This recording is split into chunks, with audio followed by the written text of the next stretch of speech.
ఓం నమః శివాయ. ఓం నమో నారాయణాయ. నరదృష్టి నివారణ కాళభైరవాయ నమో నమః.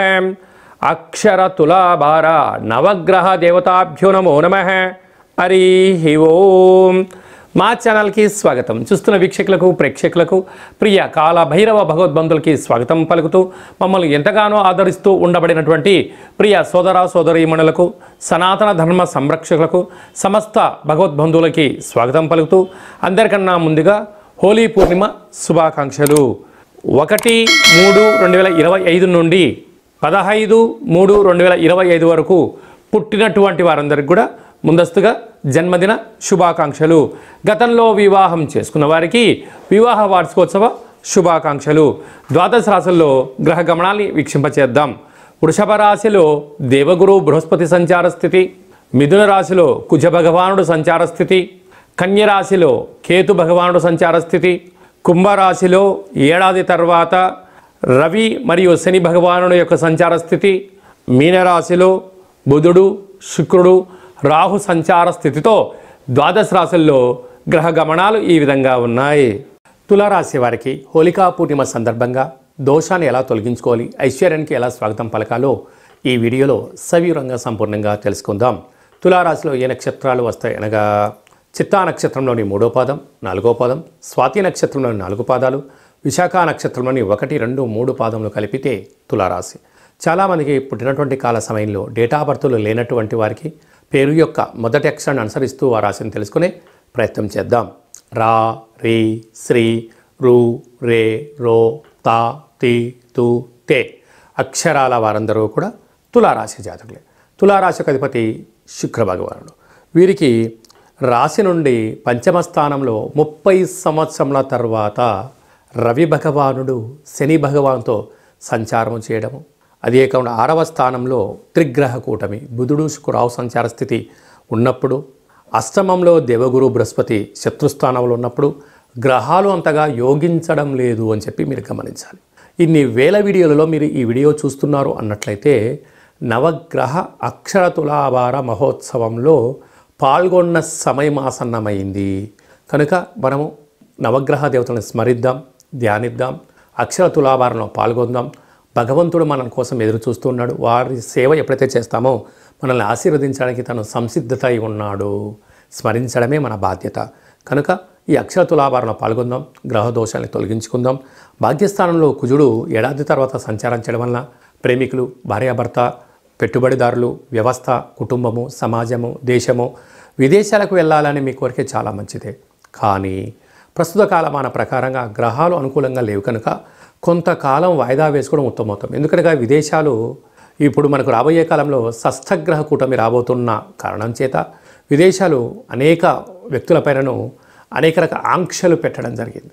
సరైన పత్రాలు లేవనో, బిజినెస్ కోసమనో, లేకపోతే ఉద్యోగం కోసమనో, ఎడ్యుకేషన్ కోసమో అనేటువంటి మనల్ని ముప్పు తిప్పలు పెట్టే పరిస్థితి ఉంటుంది. అలా కాకుండా తులారాశి జాతకులు త్రాసులో ధర్మము న్యాయము ఎలా ఉంటుందో మీ యొక్క విధానం చాలా బాగుంటుంది. చాలా క్లియర్గా ఉంటారు. ఏదైనా మాట్లాడితే చాలా పద్ధతిగా ఉంటారు. మీరు చాలా సిన్సియర్గా ఉంటారు. చాలా సున్నితమైన స్వభావం కలవారే తులారాశి జాతకులు. కనుక మీరు కూడా విదేశాలకు వెళ్ళేటప్పుడు అన్నిటిని పరిశీలించండి. విదేశీ రాయబార వ్యవహారాలను చర్చించండి. క్షుణ్ణంగా తెలుసుకుని ప్రయాణం చేయండి. జీవితాన్ని మంచిగా మలుచుకునే మానవ ప్రయత్నం చేయండి. అదే కాకుండా సాఫ్ట్వేర్ ఉద్యోగస్తులు, హార్డ్వేర్ ఉద్యోగస్తులు, వ్యవసాయ సోదరీమణులు, స్వయం వృత్తులు, సేవా రంగాలు, వ్యాపారాల్లో ఉండబడిన వారందరికీ శుచి, శుభ్రత, ఓపిక, పట్టుదల, ఆపై నవగ్రహ దేవతల ఆశీర్వచనం అవసరం అని చెప్పి గుర్తు పెట్టుకోగలగాలి. ఈ మార్చి మాసంలో అలాగనే పాల్గొన మాసంలో ముఖ్యమైనటువంటి తిథుల గురించి క్లుప్తంగా సవివరంగా సంపూర్ణంగా తెలుసుకుందాం. 6వ తారీఖున 3వ నెల 2025వ తారీఖున అక్షయ కాళభైరవాష్టమి కనుక కష్టకాలంలో ఉన్నప్పుడు దైవనామస్మరణ చేయడం, ఆధ్యాత్మిక చింతన ఉండడం, గృహంలో దీపం వెలిగించడం వల్ల సకల అష్ట కష్టాలు తొలగిపోతాయని చెప్పి గమనించాలి. 13వ తారీఖున పాల్గొనమాస శుద్ధ పూర్ణిమ, హోళికా పూర్ణిమ చేస్తూ ఉంటాం. కనుక కామద దహన కార్యక్రమంలో పాల్గొందాం, స్వామివారి యొక్క ఆశీస్సులు పొందుదాం. అఖండ అష్టకష్టాలకు స్వస్తి పలుకుతాం. ఎందుకనగా రంగుల హేళి అంటే ఆట అని చెప్తూ ఉంటారు. అంటే సహజ సిద్ధమైనటువంటి రంగులతోనే దయచేసి అందరూ ఆడుకోండి, కలుషితం నీటితోనే ఆడుకోండి. కళల కొత్త ప్రపంచానికి స్వాగతం పలకబోతున్నాం. ఎందుకనగా ఈ సంవత్సరానికి చివరి పూర్ణిమ అవడం వలన రంగుల హోళీ అంటారు.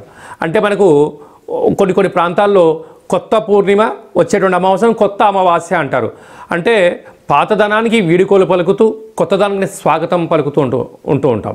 అందుకే మనం అందరము కూడా రంగులతో అలంకరించుకొని ఆడుకొని ఈ పాత సంవత్సరంలో అంటే తెలుగు సంవత్సరాల్లో ఈ జ్ఞాపకాలంతనూ కూడా మధుర స్మృతులను గుర్తుపెట్టుకుంటూ పడ్డ అష్టకష్టాలకు స్వస్తి పలుకుతూ అష్టైశ్వర్యానికి రాబోయే కాలంలో స్వాగతం పలకాలని రంగులతో ఆటలాడుకొని మంచి కొత్త సంవత్సరానికి స్వాగతం పలుకుతాం.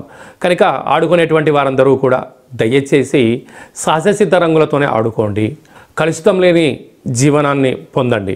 ఎందుకనగా చాలా ప్రాంతాల్లో స్కిన్, హెయిర్, కళ్ళు ప్రాబ్లం అయిన సందర్భాలు కూడా చాలా ఉంటున్నాయి. దయచేసి ఎవరు కూడా పండగ పూట బాధపడకూడదు అనేటువంటిది మన సనాతన ధర్మం. అందరూ క్షేమంగా ఉండాలి, అందరూ ఆరోగ్యంగా ఉండాలి. పాత సంవత్సర పూర్ణిమకు వీడుకోలు పలుకుతూ కొత్త ఉగాది పండుగకు స్వాగతం పలుకుతూ కనుక మనమందరం కూడా వీలైతే శ్రీ రమా సహిత సత్యనారాయణ స్వామి వ్రత పూజ కార్యక్రమంలో పాల్గొనడం, దత్తాత్రేయ స్వామి యొక్క దర్శనం, శివాలయంలో పూజా కార్యక్రమం, కాళభైరవ హోమంలో పాల్గొనడం వలన సకల అష్ట కష్టాలన్నీ తొలగిపోయి కొత్త సంవత్సరానికి స్వాగతం పలకబోతున్నాం. అందరికీ శుభం, జయం, లాభాన్ని భైరవ స్వామి వారు ఆశించాలని కోరుకుందాం.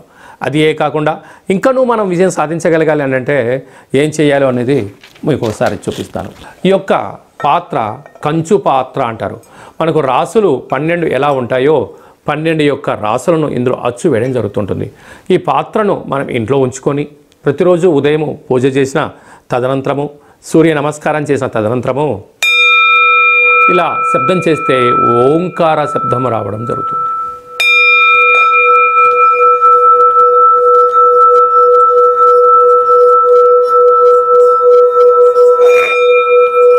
ఈ శబ్ద తరంగాన్ని ఇంట్లో సృష్టించడం వలన, ఓంకార శబ్దం వలన ఇంట్లో ఉండబడినటువంటి జ్యేష్ఠాదేవి అనగా దరిద్ర దేవత బయటికి వెళ్ళడం, లక్ష్మీమాత గృహంలోకి గళ్ళు గళ్ళుమంటూ రావడం జరుగుతుంది.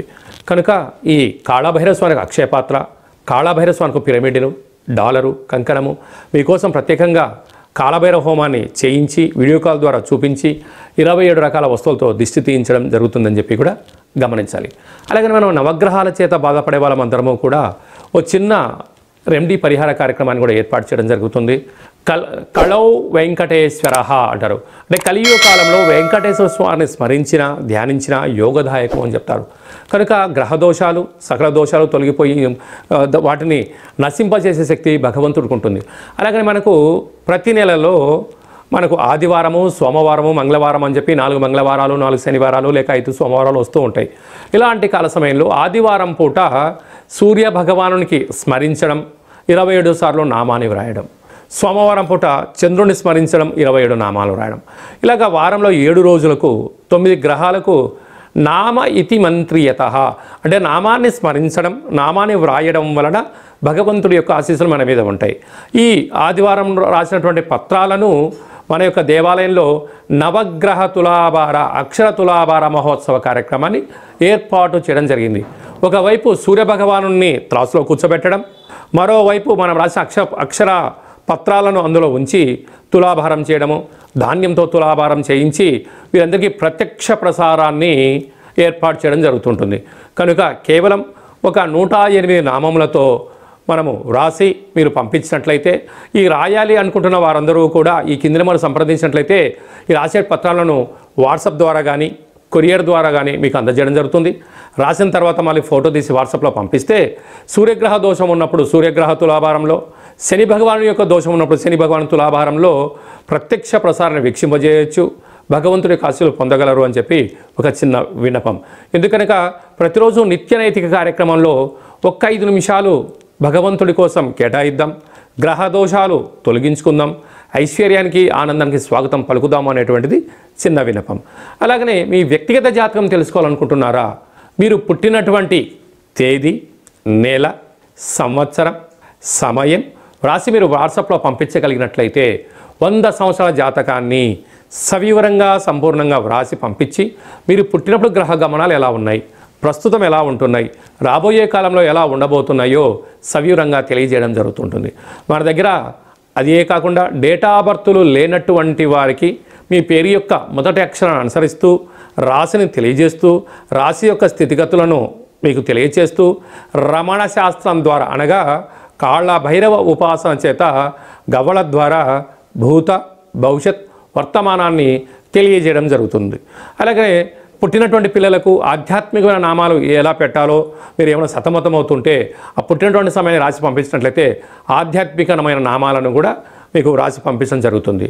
అలాగనే ప్రేమికుల మధ్య విభేదాలు కానీ భార్యాభర్తల మధ్య ఆటంకాలు కానీ స్వల్పంగా ఉన్నప్పుడు చిలికి పెద్దగా చేసుకొని పోలీస్ స్టేషన్లు గొడవలు అంటూ విడిపోయే పరిస్థితి అలాగా తెచ్చుకోకుండా సమస్య ఎందుకు వస్తుంది, వాటిని నివారించడం ఎలా అనే విషయాన్ని తెలుసుకున్నట్లయితే మనం సంపూర్ణమైనటువంటి స్వామివారి యొక్క సేవలో ఆధ్యాత్మిక చింతనగా ఉంటూ దైవనామాన్ని స్మరించడం వలన మిమ్మల్ని అద్భుతమైనటువంటి ఈ కష్టాలకు స్వస్తి పలికి ఐశ్వర్యం స్వాగతం ఎలా పలకాలో తెలియజేయడం జరుగుతుంది.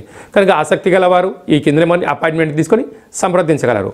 అందరికీ శుభం, జయం, లాభం జరగాలని కోరుకుంటూ కొత్త పూర్ణిమకు స్వాగతం పలుకుతూ ఈ సంవత్సరానికి విడుకోలు పలుకుతూ రంగుల హోళీ శుభాకాంక్షలు మరొకసారి అందరికీ ఆశీర్వచనం. శతమానం భవతి శతాయు పురుష సతేంద్రియ ఆయుష్యేవేంద్రియే ప్రతిష్టతి ధనం ధాన్యం బహుపుత్రలాభం శత సంవత్సరం దీర్ఘమాయు సర్వే జనా సుఖినో భవంతు లోకా సమస్తా సుఖినో భవంతు. సర్వం నవగ్రహ దేవత అక్షరతులాభార దేవతార్పణమస్తు. హరి ఓం. ఈ వీడియో మీకు నచ్చినట్టయితే లైక్ చేయండి, షేర్ చేయండి, మా ఛానల్ని సబ్స్క్రైబ్ చేసుకోండి. మేము చేస్తున్న ఆధ్యాత్మిక వీడియోలు అందరికన్నా ముందుగా మీరు వినాలి అనుకుంటున్నట్టయితే ఆలనా బటన్ తెలియచేయండి. ఈ యొక్క వీడియోని భగవద్బంధులకు, మిత్రులకు, స్నేహితులకు చేరవేసి వారి క్షేమం గురించి కూడా మీరు ఆలోచించే ప్రయత్నం చేయండి. సర్వత్రా శుభం, జయం, లాభం కలుగుతుంది.